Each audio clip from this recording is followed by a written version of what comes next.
ran out of time on the previous video on this camera. I made this chart just so I can figure out what the heck I'd done. All of these flowers, I just put the letter in there. I was almost gonna get my little scrapbooking punches and do all the colors, and I thought, what am I doing? I'm making this really complicated. But there's a pattern. I don't know if you can see, but you can see where they alternate pinks and blues here. Pink and yellow, blue and purples, and how you see the pattern develop along with the centers. Like this is a coral, and it's surrounded by yellow and red, yellow, red, yellow, red. And then the red here is coral, yellow, there's a pattern here, and this is where it ends.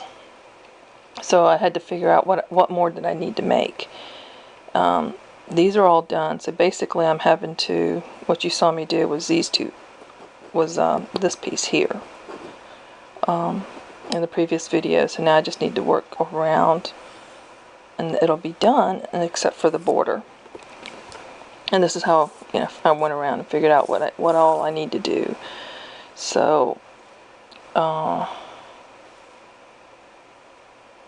crocheting is a great way. This is going to provide some comfort. I hope to enter this. If not this one, another one. And I think the next what I'm going to do is actually use up the scraps and then lay them all out in a pattern and see what pattern I want to do with them, because I know that I won't just do it randomly. There is no random in my world with things like this.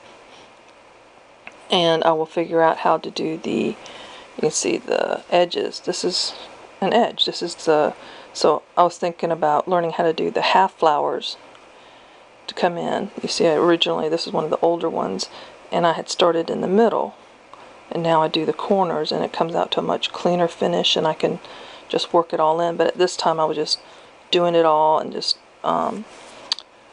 then putting them all around the center. So I like the way I do it now from the corner, so it leaves it all clean.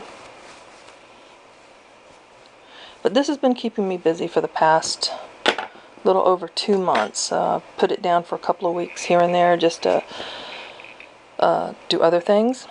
But even yesterday I got a lot done. 2.5 hour wait at one of my mother's doctors. That was ridiculous. That's another topic. But it was nice. It kept me calm. And I do a lot of praying when I do these too.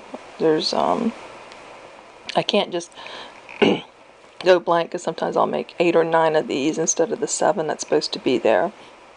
But I'll pray and various things that come on my mind and heart. And you can see where it kind of stretches. But I'm really enjoying this. This is turning out real pretty, I think. And it's kind of sad. I see how people make these things, especially watching shows like Clean House or Hoarders, and you're seeing these people holding on to things that their crazy aunt made. And I wonder, okay, well, I'm enjoying it. It's keeping my hands busy. And if my kids don't want it, my grandkids don't want it, hopefully they'll give it to a good home, or they'll sell it and they won't be burdened by it. These are intended for use. I've got friends I've given the baby Afghans to, and they just boxed them up and put them in storage. They're scared to use it. They think it's pretty, they like it, and they don't want to mess it up. And it's like, use it. It's not just to take up space. These are intended for use. Only one person I know really used her blanket, and I had to repair it. And but they're to be a blessing, not to take up more space and collect dust or be a hindrance. If they don't want it, pass it on. I'm not offended. I'm not hurt by it. But what does amaze me is people don't realize. I don't even want to sit. You can go and buy for $20, $30 an Afghan already made. let me tell you, you can't buy yarn. There's way more than $30 in yarn, not even including the scraps that I had used. Way more than $30. And the baby Afghans I made, I gave one to a church auction, a church sale, and I put a $100 price tag on it because it took me 2 weeks. That's something that needs to be cut. It took me 2 weeks to make, and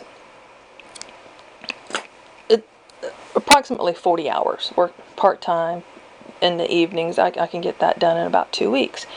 And I put that price tag on there. The yarn itself cost me about, at that time, a little over $20.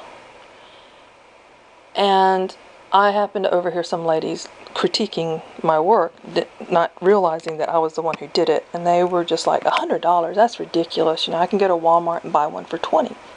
Well, that was absolutely true. And another friend of mine was so offended. She was so mad. This was her church, not my church.